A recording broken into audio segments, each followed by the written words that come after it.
So guys, ಹೊಸ ಗಾಡಿ wheel, front wheel lock ಆಗ್ತಿದೆ. ಸೊ ನೀವೇ ನೋಡಿ, ಸೌಂಡ್ ಬಂದಿದೆ, ಲಾಕ್ ಆಗಿ. ಸೊ ಗೈಸ್, ಹೊಸ ಗಾಡಿ ಏನಾರ ಬೇರಿಂಗ್ ಏನಾರ ಹೊಂಟೋಗಿದೆಯಾ ಅಂತ ನನಗೆ ಗೊತ್ತಾಗ್ತಿಲ್ಲ. ಸಮಯ ಬ್ರೇಕ್ ಏನಾರ ಪ್ರಾಬ್ಲಮ್ ಆಗಿದೆ ಅಂತ ಗೊತ್ತಿಲ್ಲ. ಸೊ ಶೋರೂಮ್ಗೆ ಹೋಗ್ಬಿಟ್ಟೆ ಚೆಕ್ ಮಾಡೋಣ. ಈಗ ನೈಟು ಮುಗಿಸ್ಕೊಂಡು ಮನೆಗೆ ಬರ್ಬೇಕಾದ್ರೆ ಆ ಥರ ಪ್ರಾಬ್ಲಮ್ ಆಯಿತು. ಸೊ ಮಧ್ಯದಲ್ಲಿ ಏನಾರು ಕಸ್ಟಮರ್ ಇದ್ದಾಗ ಏನಾರು ಲಾಕ್ ಆಗ್ತಿದ್ರೆ ತುಂಬ ಕಷ್ಟ ಆಗ್ಬಿಡೋದು. ಆಮೇಲೆ ಸ್ಪೀಡಾಗಿ ಹೋಗ್ಬೇಕಾದ್ರೆ ಲಾಕ್ ಆಗಿಬಿಟ್ರೆ ಗಾಡಿ ಅಪ್ ಸ್ಟ್ಯಾಂಡ್ ಆಗೋ ಚಾನ್ಸಸ್ ಜಾಸ್ತಿ ಇರುತ್ತೆ. ಸಡನ್ನಾಗಿ ಫ್ರಂಟ್ ವೀಲ್ ಅಲ್ವಾ, ಲಾಕ್ ಆಗಿಬಿಟ್ರೆ ಸ್ವಲ್ಪ ಪ್ರಾಬ್ಲಮೇ. ಅದಕ್ಕೆ ಈಗ ಶೋರೂಮ್ ತಗೋಗ್ತಾಯಿದ್ದೀನಿ. ಸೊ ನಿಧಾನಕ್ಕೆ ಹೋಗ್ತಾಯಿದ್ದೀನಿ. ವೀಲು ಲಾಕ್ ಆಗೋದು ಜಾಸ್ತಿ ಆಯ್ತಾಯಿತ್ತು.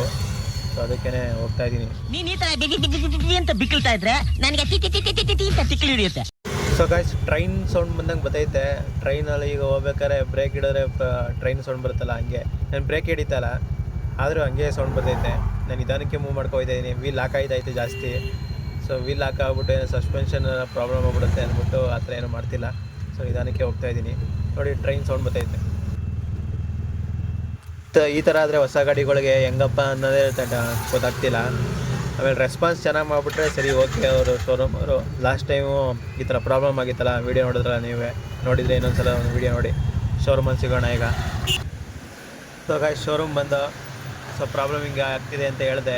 ಸೊ ಈಗ ಫ್ರಂಟ್ ವೀಲ್ ಬಿಡ್ತಾರೆ, ಈಗ ಓಪನ್ ಮಾಡ್ತಾರೆ.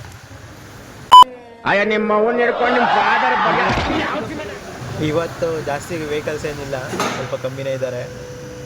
ಅಂದರೆ ಜಾಸ್ತಿ ವೆಹಿಕಲ್ಸ್ ಇದ್ದರೆ ರೆಸ್ಪಾನ್ಸು ಸ್ವಲ್ಪ ಕರೆಕ್ಟಾಗಿ ಇರ್ತಿರಲಿಲ್ಲ. ಸೊ ಗಾಡಿ ಕಮ್ಮಿ ಇರೋದ್ರಿಂದ ರೆಸ್ಪಾನ್ಸ್ ಎಲ್ಲ ಕ್ಲೀನಾಗಿ ಮಾಡ್ತಿದ್ದಾರೆ. ನೋಡೋಣ ಹೆಂಗೆ ಮಾಡ್ತಾರೆ, ಏನು ಪ್ರಾಬ್ಲಮ್ ಆಗಿದೆ ಅಂದ್ಬಿಟ್ಟು ವೀಲ್ ಬಿಚ್ಬಿಟ್ಟು ಚೆಕ್ ಮಾಡ್ತಾರೆ. ಚೆಕ್ ಮಾಡಿಬಿಟ್ಟು ನೋಡ್ಬಿಟ್ಟು ಹೇಳ್ತಾರಂತೆ, ನೋಡೋಣ. ಸೊ BB ಮೋಟರ್ಸ್ ಅವ್ರಿಗೆ ಥ್ಯಾಂಕ್ ಯು. ಯಾಕಪ್ಪ ಅಂತ ಅಂದರೆ ಹೇಳಿದ ತಕ್ಷಣ ರೆಸ್ಪಾನ್ಸ್ ಬೇಗ ಮಾಡಿದ್ದೀರಾ. ಸೊ ಇದೇ ಥರ ಯಾವಾಗಲೂ ಮಾಡಿದ್ರೆ ನಮಗೆ ಯಾವುದೇ ಬೇಜಾರು ಇರೋಲ್ಲ.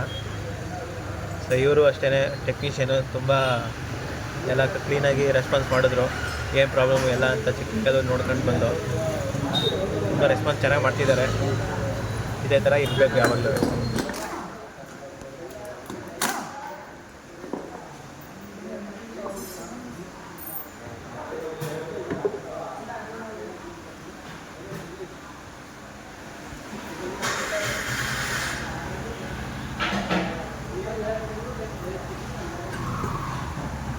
ಸೊ ಗೈಸ್, ಏನಪ್ಪ ಪ್ರಾಬ್ಲಮ್ ಅಂದರೆ ಫ್ರಂಟ್ ಬ್ರೇಕ್ದು ಸ್ಪ್ರಿಂಗ್ ಕಟ್ಟಾಗ್ಬಿಟ್ಟಿದೆ.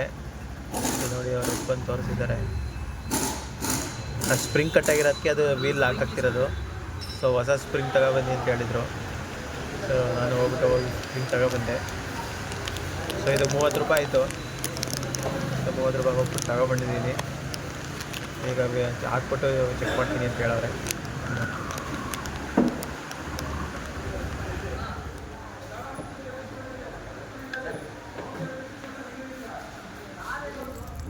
ಸೊ ಗಾಯ್ಸ್, ಈಗ ಎಲ್ಲ ರೆಡಿ ಆಯಿತು. ಈಗ ಟ್ರಯಲ್ಗೆ ಹೋಗಬೇಕು. ಸೊ ಟ್ರಯಲ್ ಹೋಗ್ಬಿಟ್ಟು ಚೆಕ್ ಮಾಡ್ತೀನಿ. ಸೊ ಹೆಂಗಿದೆ ಏನು, ಮತ್ತು ವೀಲ್ ಸೌಂಡ್ ಬರ್ತಿದೆಯಾ ಅಂತಲೂ ಚೆಕ್ ಮಾಡಬೇಕು. ಆದರೆ ಸೌಂಡ್ ಬರಲಿಲ್ಲ ಅಂತಂದರೆ ಎಲ್ಲ ಓಕೆ ಅಂತಲೇ ಅರ್ಥ.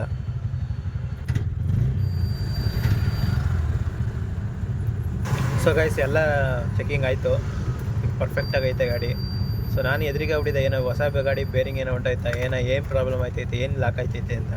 ಸೊ ನೋಡಿ, ಒಂದು ಸ್ಪ್ರಿಂಗ್ ಕಟ್ಟಾದರೆ ಈ ಥರ ಇಷ್ಟು ಪ್ರಾಬ್ಲಮ್ ಆಗುತ್ತೆ ಅಂದರೆ, ಸೊ ನಾ ಯಾವುದೇ ಆದರೂ ಬಿಟ್ಟಿಲ್ಲ.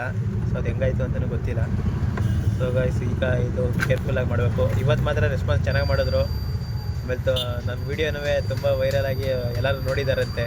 ಸೊ ಗೈಸ್, ಎಲ್ಲ ಸಬ್ಸ್ಕ್ರೈಬ್ ಮಾಡ್ಕೊಳ್ಳಿ. ನೆಕ್ಸ್ಟ್ ವೀಡಿಯೋದಲ್ಲಿ ಸಿಗೋಣ. ಓಕೆ ಫ್ರೆಂಡ್ಸ್, ಬಾಯ್.